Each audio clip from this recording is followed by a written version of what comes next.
On one of my first meetings with Philip Pullman, he led me to the crenellated tower of Exeter College, in Oxford, and pointed out the room he lived in as a student. More than 50 feet up from the ground was a tiny attic window. To visit friends living in rooms on the adjacent staircase, accessible only at ground level, Pullman, a tall, sturdy man with a head like a boulder, would clamber out his window, shimmy along a gutter and propel himself through a window into a bathroom. From where we were standing, the feat looked unlikely and unwise. Pullman was self-deprecating. It was less precarious than it seems because it's actually quite a large gutter, and it's quite deep, he said. And I was drunk. So, Oxford has always been an incubator for fantasists. Lewis Carroll dreamed up Alice's adventures in Wonderland here. J.R.R. Tolkien, the Lord of the Rings, and his friend C.S. Lewis, the Chronicles of Narnia, met weekly at a pub down the road to discuss their books. Pullman has followed in their wake. 30 years after his tipsy progress along the gutter, he returned to his rooftop on the page. Lyra barged open the door, dragged her rickety chair to the window, flung wide the casement, and scrambled out. He wrote in the first volume of his Epoch trilogy, His Dark Materials. The room I gave to Lyra, Pullman said, looking up, was the room I had myself. Lyra Silvertongue, Lyra Balakwa, but really just Lyra, one of those characters in literature, Pip, Emma, Lolita, who is on first-name terms with her public. Pullman has written 35 books, mostly for children and young adults, but Lyra stands foremost among his protagonists, a plucky scamp of mysterious origins who lives among Oxford academics and is accompanied through life, like almost everyone in the universe of His Dark Materials, by her demon, a shape-shifting animal self. Over the 3 books, 1995's Northern Lights, published in the United States under the title The Golden Compass, 1997's The Subtle Knife, and 2000's The Amber Spyglass, Lyra embarks on a multiverse-crossing quest that starts as an attempt to find a missing friend and becomes a battle against the dark forces of a totalitarian religious government, the Magisterium. They can be read as pure adventure, escapade after escapade, but they're also a philosophical exploration of what it means to be alive, and an inverted reading of Milton's Paradise Lost. In Pullman's version, original sin is cause for celebration. The books are often interpreted by literary critics as one long argument against the destructive power of organized religion. To Pullman's delight, his trilogy came in second in a 2008 list issued by the American Library Association of books that people have tried to have banned, primarily, in its case, because of its religious viewpoint. But their ambition is more optimistic. In a lecture called The Republic of Heaven, from the forthcoming essay collection Demon Voices, he spoke of the challenge to reclaim a vision of heaven from the wreck of religion, to realize that our human nature demands meaning and joy, to accept that this meaning and joy will involve a passionate love of the physical world. C.S. Lewis, a paranoid bigot, according to Pullman, provided anti-inspiration.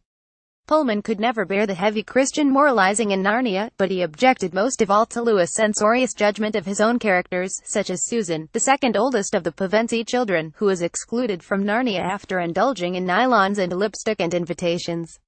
In Pullman's world, the children are allowed to grow up. Lyra is the heroine, but she is also a child hitting puberty, falling in love for the first time, discovering her sexual self. The books have been published in more than 40 languages, sold nearly 18 million copies, and spawned a radio play, a 2-part National Theatre production, a Hollywood movie, and a new BBC adaptation. In 2002, they achieved the presumed impossible and outsold Harry Potter in Britain. And now, after 17 years, Lyra is back. La Belle Sauvage, the first volume of Pullman's next trilogy, The Book of Dust, will be published on October 19.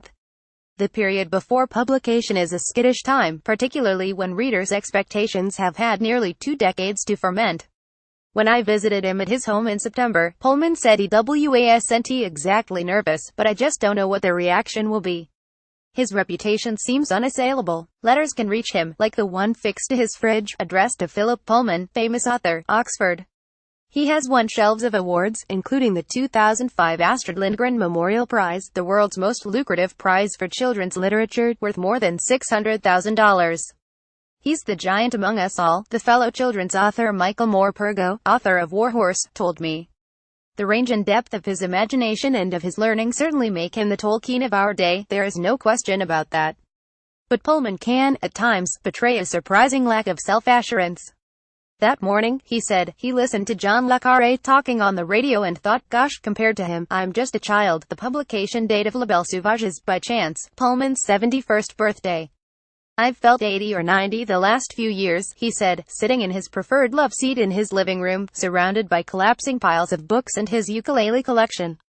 At the moment, I feel, he paused.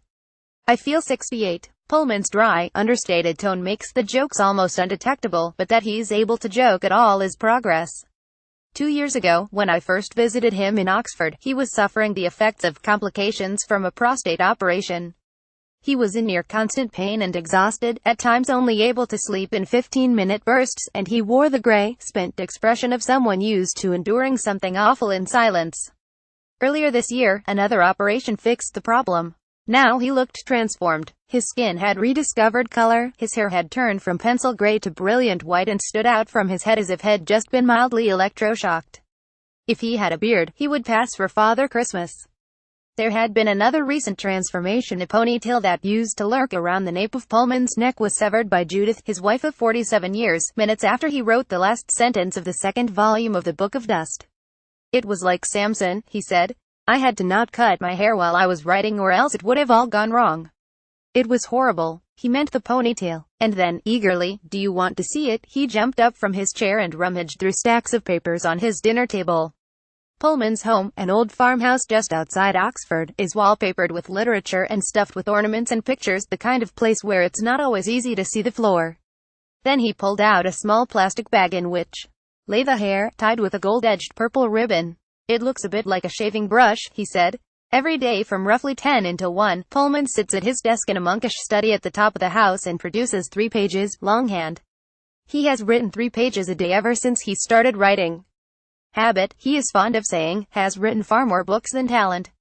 The ritual is sacred, as is the space. Nobody's photographed this, and nobody will ever photograph this, he told me, both fierce and faintly amused by the severity of his own rule. I'm superstitious about that, very superstitious about that. Arranged on the desk are various objects of mystical significance. I write more easily, more comfortably, with less anxiety if I've got my various magic bits on the table, he said. The magic bits consist of a piece of scientific apparatus used in the search for dark matter, a magnifying glass and his special pen. Pullman has 3 special pens, Mont Blanc ballpoints, one in his study, one in his bag and one on the table downstairs for letter writing and signing books that people bring to his door, which sometimes happens.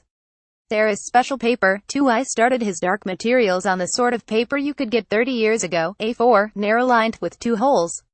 Then they started making paper with 4 holes, and I discovered I couldn't write on that. He acknowledged with a brief apologetic glance the lunacy of this statement. This is what I did. That's even more bonkers. I had to finish the amber spyglass, and I could only get 4-hole paper, so I got some 4-hole paper and some of those little white stickers and solemnly put them over the holes. Eventually, he found a Canadian supplier selling his preferred 2-hole paper. I've got enough for 10,000 years, I think. Pullman likes to inhabit such contradictions, a man who doesn't believe in God but does believe in magic. One of his favorite books is The Secret Commonwealth by a 17th-century Scottish minister, Robert Kirk, that explores life beyond empirical reach.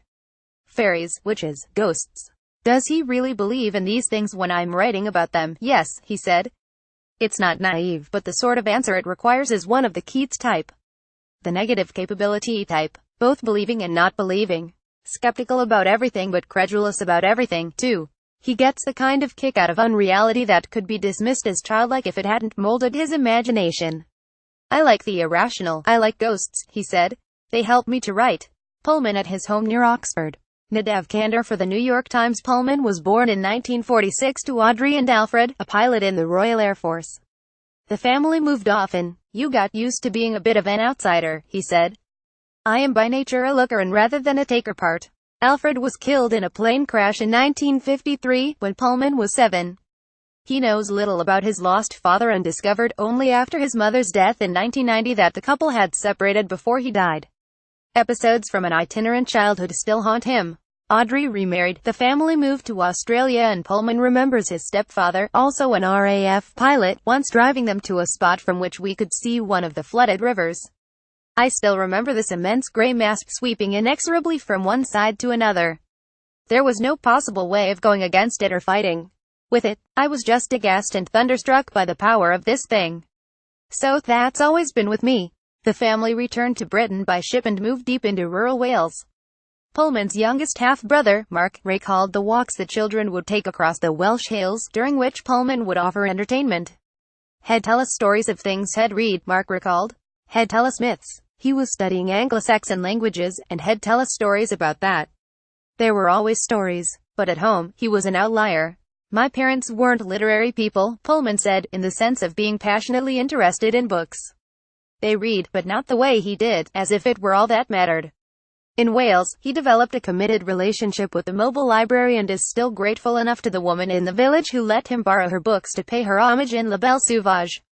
Dr. Hannah Ralph lends the trilogy's new hero, Malcolm Polstead, a classic Pullman reading list, Stephen Hawking's A Brief History of Time, Agatha Christie's The Body in the Library, and A History of the Silk Road. Pullman remembers being the only pupil at his school to sit for the Oxford University exam, and he was granted a scholarship. Which was delightful, he said.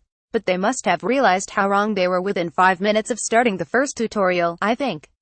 I wasn't a scholar. I'm not that sort of intellectual. He emerged 3 years later with a third-class degree, the school's lowest, and became a teacher, which gave him both time to write and an audience.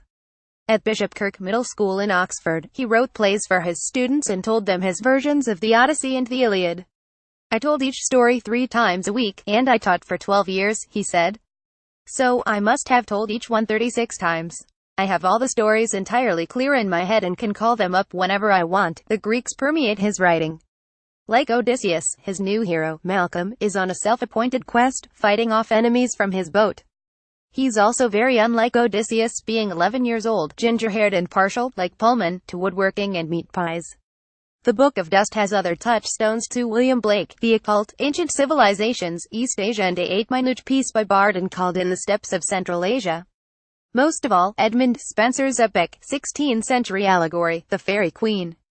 Pullman copies the structure of The Faerie Queene, strange encounter after strange encounter, but thankfully not its style. When I admitted how I had struggled with the countless pages of archaic verse, Pullman shouted, gleeful, from his seat, so did I. Couldn't read it at all until I was doing this. His own novel is more readable, and earthier, locked into reality by character and geography, Malcolm and Oxford. In it, Lyra is 6 months old and being hunted by henchmen of the Magisterium. The action unfolds in Oxford, but in Oxford unrecognizable from its spire-crowded postcard form, the city is a damp and threatening place of inns and drunks and amiable nuns. For half the book they are all submerged in a catastrophic flood. Malcolm navigates the waters in his canoe and becomes Lyra's chief protector. After a gentle start, the novel accelerates into an action thriller, with cameos from fairies and river gods. There are boat chases, hints at romance. It will be devoured. For a man whose novels are restless, whose characters never stop traveling, Pullman leads a relatively static life. After the morning shift at his desk, he spends his afternoons either tending to the 800-odd trees he and Judith have planted in the fields behind their house or in his carpentry workshop, where he makes things like reading stands and chopsticks. Occasionally, he drives an elderly woman in the village to the library, and he goes to the cinema once a week with his publisher and close friend David Fickling and their wives. I have the company of the people I'm writing about, Pullman told me. Jude and I are quite happy here with our hermit-like existence. Together, they have the silent rhythms of their almost 50-year marriage. They have 2 grown-up sons and 4 grandchildren.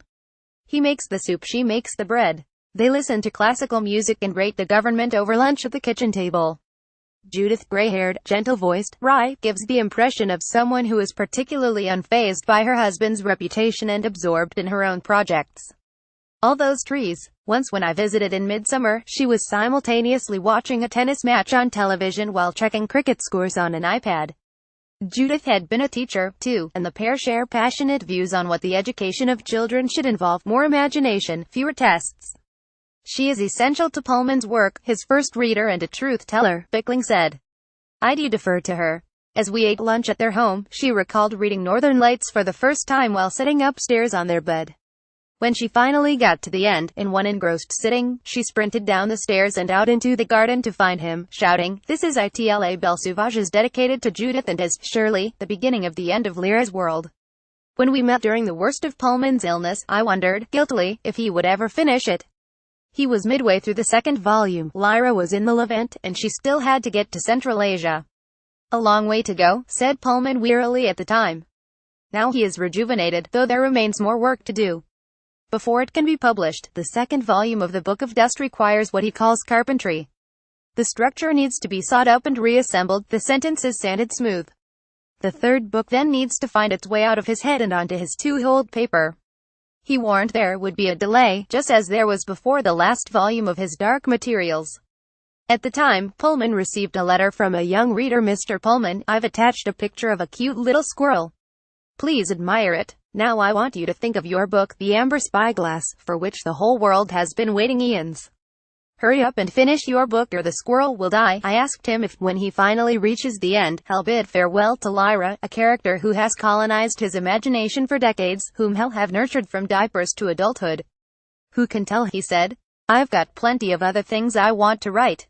I want to write a memoir. I want to write about my childhood. Pullman, in his fireside seat, sounded momentarily wistful, even sentimental, the tone of someone conscious of limited time. He wants to tell the story of his own life, he said, as a way of reminding myself about it, a way of bringing it back to me.